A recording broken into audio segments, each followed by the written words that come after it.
వివాహ భోజనము సిరీస్లో యాక్ట్ చేసావు, ప్రసాద్ బెహ్రాతో ట్రావెల్ చేసావు. అసలు ఆ సిరీస్ గురించి నీ ఎక్స్పీరియన్స్ గురించి మొత్తం డీటెయిల్గా చెప్పండి ఒకసారి. బాగుంటుంది. అంటే బేసికల్లీ ఒక పర్సన్కి నేమ్ రావడానికి కారణం ఆయన మాటలు, ఆయన చేష్టలు, ఆయన అంటే దాదాపు నేను చాలా సీరియల్ చేశాను బ్రో, ఏదైనా చేసి ఉంటాను, కొంచెం చిన్న పెద్ద చేశాను. కానీ నాకు ఒక 4 ఎపిసోడ్లో కనిపించగానే బయటికి వెళ్ళగానే అరే మీరు వివాహ భోజనంలో ఉన్నారు కదా ఈ అని అడుగుతుంటే చాలా హ్యాపీగా అనిపిస్తుంది అనమాట. ఏంటంటే అక్కడ ప్రొడక్షన్ వాల్యూస్ తక్కువ. ఇన్ఫినిటీ అనేది ఒక లాట్ ఆఫ్ పెద్ద కంపెనీ, కానీ వాళ్ళు ఇచ్చే బడ్జెట్స్ తక్కువ, కానీ తక్కువ బడ్జెట్లోనే అంటే తక్కువ డబ్బులకే ఎక్కువ ఫుడ్ పెట్టాలి అన్న సెన్స్ అనమాట అయింది.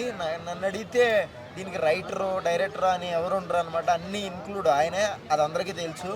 కానీ మీకు ఇంకొక తెలియని విషయం ఏంటంటే స్టార్ట్ రెడీ యాక్షన్ అన్నప్పుడు పేపర్ మీద పెన్ పెడతాడు అనమాట, అప్పుడే రాస్తాడు. ఒక అరగంటలో షూట్ అనగానే రాస్తాడు అనమాట, సీన్లు ఆయనే అల్లుకుంటాడు. It was very very very very very talented అనమాట.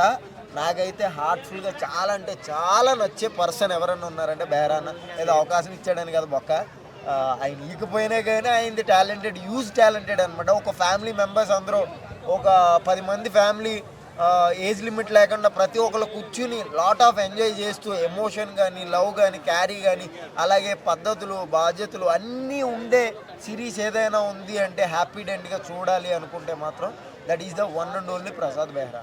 నాట్ ఓన్లీ ఒకటే సిరీస్ కాదండి, ప్రతి ఒక్కటి ఆల్మోస్ట్ ఆయన 16 సిరీస్ చేశాడు. 16 సిరీస్ అలాగే వెబ్ ఛానల్స్ చేశాడు. అలాగే ఇంకా ఏదో బై మిస్టేక్ ప్రతి ఒక్కళ్ళ నడకలోనూ నిప్పుల దారి వస్తుంది అన్నట్లు ఏదో జరిగిపోయింది మొన్న, అలా కోర్టు అది సంథింగ్ వాట్ ఎవర్.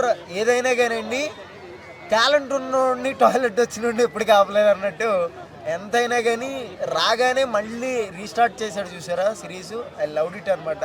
ఇప్పుడు దాకా చేసిన సిరీస్ అంతా ఒక ఎత్తు అయితే వివాహ భోజనంబు నెక్స్ట్ లెవెల్ అనమాట. 6 ఎపిసోడ్స్ మాత్రం దాన్ని అంతా కలిపితే ఒక సినిమా అంటారు, mini movie, the best movie అనమాట. దానికి కొంచెం ప్రొడక్షన్ వాల్యూస్ అలా తగిలిస్తే ఒక సినిమా కింద ఆడిచ్చేచ్చు థియేటర్లో ఒక 40 రోజులు 30 రోజులు. అంత గొప్ప మంచి ఊరిని కానీ అట్లానే ప్రతిదీ చాలా బాగా చూపించాడు అనమాట. చిన్న బడ్జెట్లో it was very wonder create చేశాడు. నాకు ఇష్టమైన పర్సన్. ఓకే, నెక్స్ట్ సినిమా పెద్ద సినిమా ఎక్స్పెక్టేషన్స్ ఏమన్నా ఉన్నాయి? నీకు తెలిసిన ఇన్ఫర్మేషన్ ఏమన్నా ఉందా? సినిమాలు గట్ట ఆయన ఏమి చేయడండి. నేను చెప్పడం సోది. ఆయన కూడా ఏదో చేస్తే చిన్న పెద్ద సినిమాల్లో చిన్న క్యారెక్టర్లు అయితే చేస్తాడు 1000%. ఆయన నా ఊహ తెలిసినప్పటి కాడి నుంచి ఇన్ఫినిటీలో చేస్తున్నాడు. నేను ఊహలు మర్చిపోయేదాకా కూడా ఇన్ఫినిటీలోనే ఉంటాడు. ఎందుకంటే అది కేసు ఒకటి ఉంది, అలాగే లైఫ్ ఇచ్చిందని వదలకూడదు అన్న సబ్జెక్ట్ ఒకటి ఉంది. కాబట్టి నేనైతే అదే కంటిన్యూ అవుతాడు, అలాగే సినిమాల్లో కంటిన్యూ అవుతాడు అని అనుకుంటున్నాను అంతే. అలాగే ఇప్పుడు వచ్చే కొత్త సిరీస్ ఏంటంటే కాలేజీకి సంబంధించింది అనమాట. కొత్త సిరీస్ చెప్పకూడదేమో కానీ చెప్పేస్తాం, పర్లేదు. కాలేజీకి సంబంధించింది. అందరూ కూడా యంగ్స్టార్స్ ఉండి కొంచెం యూత్ఫుల్ సబ్జెక్ట్ పర్టికులర్ అంటే ఆయన యూత్కి సరిపోడు కదా. అంటే అదే కామెడీ ఇక్కడ ఏంటంటే, ఒకప్పుడు నువ్వు నేను సినిమాలోనూ సునీల్ గారి ఏజ్ కాకపోయినా కానీ ఏరా నీ ప్యూనా అనే ఒక ఏదైతే సెటరికల్ ఉందో ఆ టైప్ ఆఫ్ జోనర్ అనమాట.